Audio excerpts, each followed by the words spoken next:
Every empire leaves a record. Some records were never meant to be found. This is file No. 007. There is an island in the South Pacific so remote that the nearest inhabited land is over 2,000 kilometers away. On it stand nearly 1,000 stone giants, staring inland, backs to the sea. And around them, for 2 centuries, we have told a story. A story about a people who cut down every tree, worshipped their statues into oblivion, and starved in the ruins of their own greed. It is a tidy story. It is a useful story.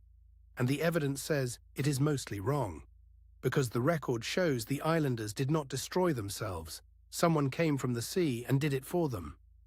Let's establish the coordinates first. The official name is Rapa Nui. The people are the Rapa Nui. The statues are Moai. For decades, textbooks claimed Polynesians reached this island around 400 to 800 of the Common Era. But when archaeologists Terry Hunt and Carl Lipo redated the earliest reliable material using the most secure radiocarbon samples, the arrival date collapsed forward to roughly the year 1200. That single correction changes everything. It means the entire civilization, the platforms, the carving, the nearly 900 statues, was built not over 2 millennia, but in perhaps 500 years. A furious, concentrated burst of engineering. When those first canoes landed, the island was not the grassland you see today. Pollen cores drilled from the crater lakes preserved the old world in layers of mud. This was a subtropical forest, dominated by a now extinct giant palm, millions of them. Within a few centuries, that forest was gone, every last palm. That much is not in dispute. The question, the whole question, is why? And that is where the myth begins. Here is the official account, the one you already know. It was popularized by the geographer Jared Diamond in his bestseller Collapse. In this telling, the Rapanui multiplied to perhaps 15,000 people. Obsessed with status, rival clans competed to raise ever larger moai. To move them, they felled the forest for timber and rope. The trees ran out.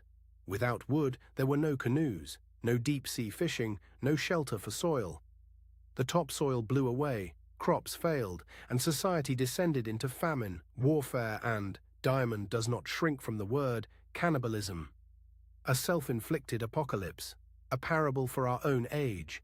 I want to be precise here, because Diamond is a serious scholar and this is not a hit piece. His warning about environmental limits is real, but a warning that feels true is not the same as an event that happened. And when you go back to what the sources actually say, the pollen, the bones, the rat teeth, the ship's logs, the parable starts to come apart. Start with the trees. Did the islanders cut them all down for statues? Hunt and Lipo point to a quieter suspect that arrived on the very same canoes, the Polynesian rat, Kiore. Every Polynesian voyaging canoe carried them. On an island with no predators, a rat population can double roughly every 7 weeks. And here is the physical evidence. Thousands of preserved palm nuts have been recovered on Rapa Nui, and a large share of them bear the distinctive gnaw marks of rat teeth.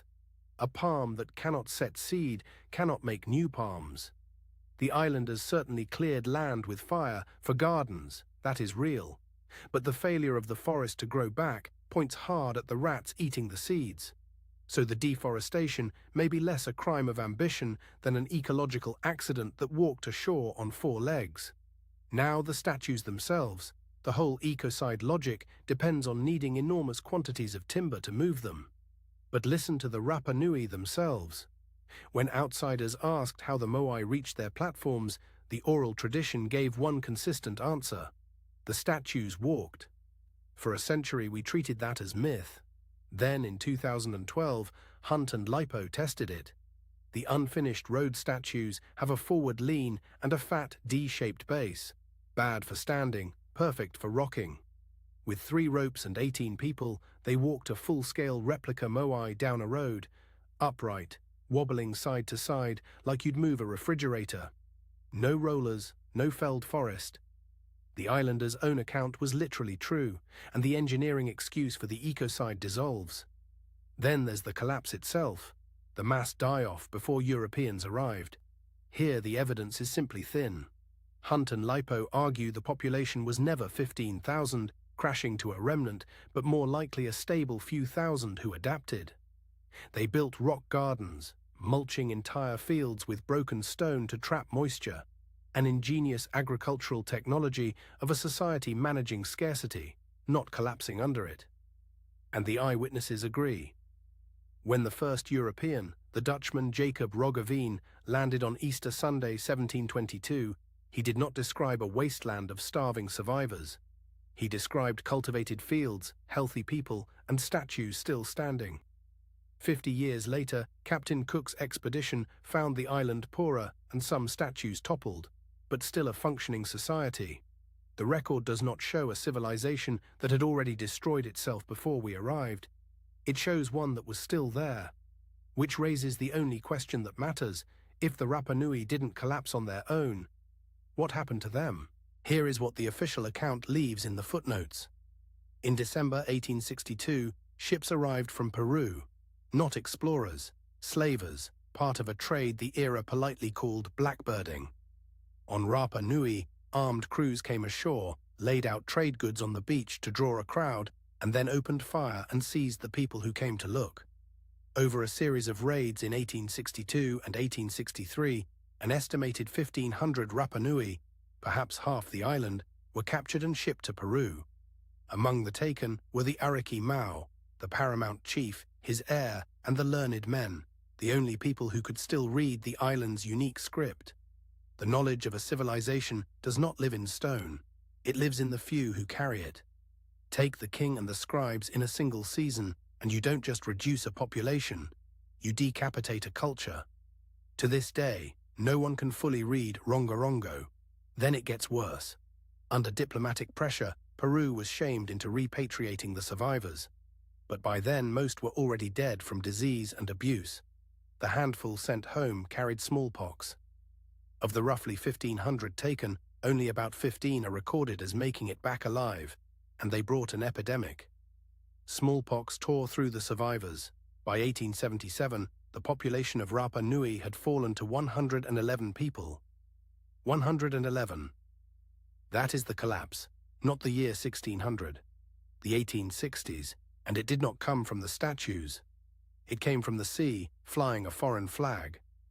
So ask the forensic question: who benefits from the ecocide story?